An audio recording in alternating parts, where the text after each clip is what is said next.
Guys, welcome again to my YouTube channel Uburyo TV. Reka twongere tuguhe ikaze ufunguye iyi video ugiye kureba niki kigiye kwivugirwamo uyu munsi wa none. Uyu munsi tubafitiye amakuru menshi ari kuri update ya DAO, ari ku rukuta rwa DAO. We wamininze Bitcoin Satoshi, nakubwira ngo congratulations, kuko ibintu birimo biragenda neza, ibintu bigeze aharyoshye, ibintu bimeze neza 100%. Amakuru update ziratangwa buri akanya buri mwanya, harimo haratangwa update zigiye zitandukanye ku rukuta rwa DAO. Ahangaha murabona ko twagarutse muri mining ya Bitcoin Satoshi. Reka twongere dushimire we wakoze subscribe ku Buryo TV, waradushyigikiye cyane. Tubonereho no gusaba nawe utarakora subscribe ku Buryo TV, wakora subscribe, like, share na comment kugira ngo urusheho kudushyigikira, udutere ingabo mu bitugu kugira ngo channel yacu nayo irusheho kuzamuka ijuru, ndetse inarusheho kubashakira amakuru agiye atandukanye ari kuvugwa muri cryptocurrency uyu munsi wa none ndetse n'ejo hazaza. Tujye tubonera amakuru ku gihe kugira ngo turusheho gutera imbere umunsi ku wundi. Twababwiye ko iyi channel izagufasha kumenya niki wakorera muri telefone yawe kikaba cyaguhindura ubuzima anytime, kikaba cyahindura ubuzima bwawe umunsi uwo ari wo wose, bitewe n'uburyo wagikurikiranye, n'uburyo wagihaye umwanya wawe, n'uburyo wacyitayeho. Nta kindi rero tugarukaho cyane ni mining. Utazi mining icyo ari cyo, ni ubucukuzi bw'amabuye y'agaciro mu buryo busanzwe, ariko uburyo dukora mining kuri telefone ntabwo tuba ducukura amabuye y'agaciro, ahubwo tuba ducukura ifaranga rya online. Niba rero ari bwo bwa mbere wowe winjiye mu bintu bya cryptocurrency, niba ari bwo bwa mbere winjiye mu bintu bya mining, urareba muri video zacu zagiye zibanza kugira ngo ubashe gukora mining nawe. Ariko nanone niba uri mushya, urebe muri iyi video description, urebemo link ikubwira gukora mining ya Order Satoshi. Iyi nayo ni mining ikurikira iyi Bitcoin Satoshi. Order Satoshi ndayigushishikariza wowe wamenye mining ndetse nawe utaramenya mining ari bwo bwa mbere, reba muri video description urebe link igufasha gukora mining ya Order Satoshi. Nta kindi bigusaba, ni ugushyiramo email yawe, password aba ari password ya email yawe, ugashyiramo na invitation code, urayisanga muri video description y'iyi video. Hanyuma Order Satoshi igatangira gukora mining, ukora start rimwe gusa, hasigaye ikajya yimayininga na automatic.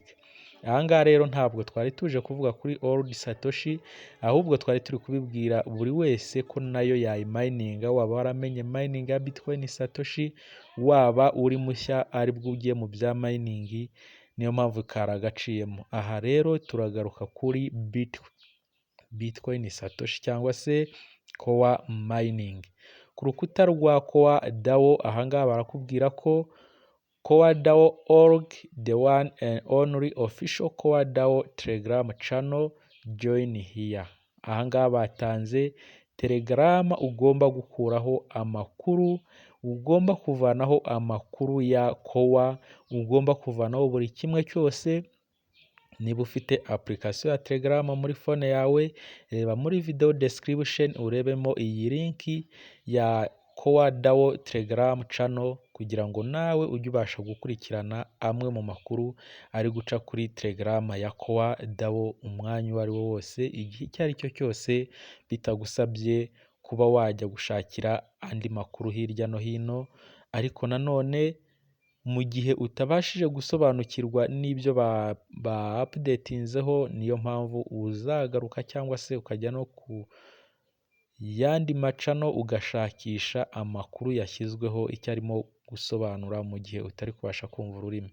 Ahangaha rero niba ufite Telegram muri telefone yawe, niba ufite app ya Telegram, iyi ngiyi Telegram channel ya Core DAO uyikirikeho kugira ngo nawe ubashe kwisanga muri groupe imwe ya Core DAO. Urabona ko bashyizeho Telegram channel yabo, niyo mpamvu natwe tugarutse tuyikubwira. Akandi gashya kari muri Core DAO, twababwiye ko Core DAO irimo iratanga update nyinshi. Update ni nyinshi isaha iyo ari yo yose, umunota uwo ari wo wose harimo harahinduka byinshi. Niyo mpamvu wowe wamenye Bitcoin Satoshi, wowe wamenye kwa mining, congratulation again, congratulation, kubera ko wamenye iby'agaciro. Ahangaha barimo barakubwira ngo Core DAO coredao.org, the first wallet with native core blockchain support, arobase element wallet. Ahangaha nta kindi bari kukubwira, Core DAO yikoreye wallet yayo. Iyi element wallet ntabwo iratangira gukoreshwa, izatangira gukoreshwa igihe Core izaba imaze kumenyekana agaciro kayo. Iyi element wallet iduhishiye iki kintu kiri muri iyi element wallet, ni uko ishobora kuzabikora byose, yakira, yohereza, buri kimwe cyose wakoreraga nko muri wenda Binance, wakorera muri Trust Wallet, wakorera muri MetaMask, wakira, wohereza, send and receive, swap, byose iyi element wallet ya Core DAO izaba ibikora. Murabona ko Core DAO ifite gahunda. We wamenye mining ya Core, congratulation, we wamenye mining ya Core. Urumva ko byose Core yabishyize ku rutonde, yabishyize ahantu heza, nta kwirirwa uvunika ujya gushakira hirya no hino. Murabona ko bamaze gukora wallet yabo cyangwa se ikofi yabo, uzaboneramo umutungo wawe w'ibyo wakoze, uzaboneramo buri kimwe cyose wakoreye muri mining ya Bitcoin Satoshi. Iyi element wallet murabona ko yagiye hanze ku itariki 4 nibwo bashyizeho iri tangazo, ku itariki 4 hari ejo. Murabona ko iyi element wallet irimo irakora akazi, cyangwa se igiye kudukorera akazi, irajya yakira ndetse inohereze amakoa yacu. Urumva ko ni ibintu byiza, ni ibintu birenze, ni ibintu biri hayi ku muntu usobanukiwe na cryptocurrency. Ibi ngibi kuba Core DAO yishyiriyemo wallet yayo ni ibindi bintu by'agaciro ugomba kwishimira wowe wamininze Bitcoin Satoshi.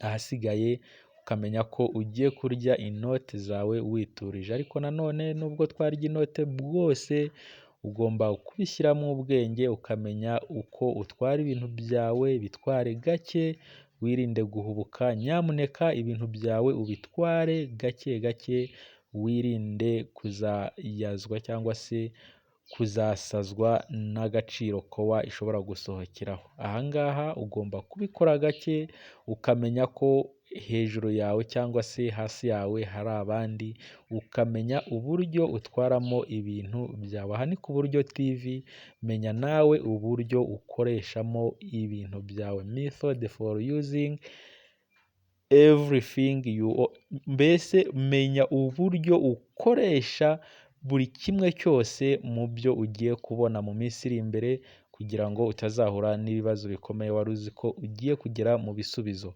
Ahangaha buri kimwe cyose ukiteho uko ushoboye kandi ugitware gake. Ahangaha nanone Core DAO yakubwiraga get ready to stake. Urabona ko yabisubiyemo inshuro nyinshi. Ahangaha baragushishikariza gukora stake, ariko twababwiye ko iyo ukoze staking, ustakinga mu gihe runaka, ukazabasha kubona ibyawe nyuma y'igihe wa staking. Ni nka lock muri PI. Ahangaha nukora stake uzaba urokinze, ubwo uzakora unlock igihe wa staking kirangiye. Ahanjye nagushishikariza gukora delegate, kuko stake uzafata igihe runaka bitewe n'amasezerano mwahanye na Core cyangwa se n'abagusabye gustakinga. Ubwo amahitamo ni ayawe. Wakora stake, ubwo ni uburenganzira bwawe. Wakora delegate, ni uburenganzira bwawe. Ariko ikiza ni uko wakora delegate kugira ngo Core nizamuka ikajya hejuru, uzahita ukora undelegate, ukuremo Core zawe uzigurishe ku giciro cyo hejuru. twongere tubwire wowe utarakora subscribe ko wakora subscribe ku buryo TV kugira ngo ujye urushaho kubana natwe umunsi ku wundi. Reba muri video description urebemo link ya Telegram, urebemo na link ya Order Satoshi Mining.